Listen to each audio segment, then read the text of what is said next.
Главное, я сейчас говорю, реально, кто войну прошел, если он даже не инвалид войны, чтобы вы знали, они не меньше пострадали, у них такие же болячки, просто они, да, так что, я думаю, здесь градацию не надо было делать, надо было делать, одновременно надо было всем поднимать.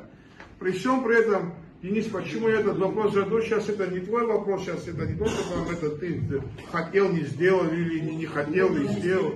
Дело не в этом, но, понимаешь, здесь в чем проблема?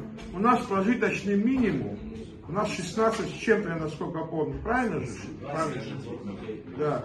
При всем при этом, самая большая выплата у вас 13 за героя, по-моему, так понял, да? Или за инвалида первой группы. Да. Вот представляете, есть такие люди, которые ничего кроме этого не получают. Вот реально, я многих таких знаю, которые кроме, значит, пенсии ничего не имеют. Вот они получают ниже прожиточного минимума. Вот как мы с этим будем бороться? Более того, это в процентах, да, если даже вот прикинешь, это, ну, может 20-25%. При всем при этом мы свет подняли на 300%. Оплата электроэнергии мы подняли на 300%.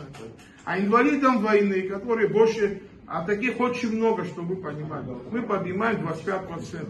Вообще, как человек должен прожить? Как он должен прожить?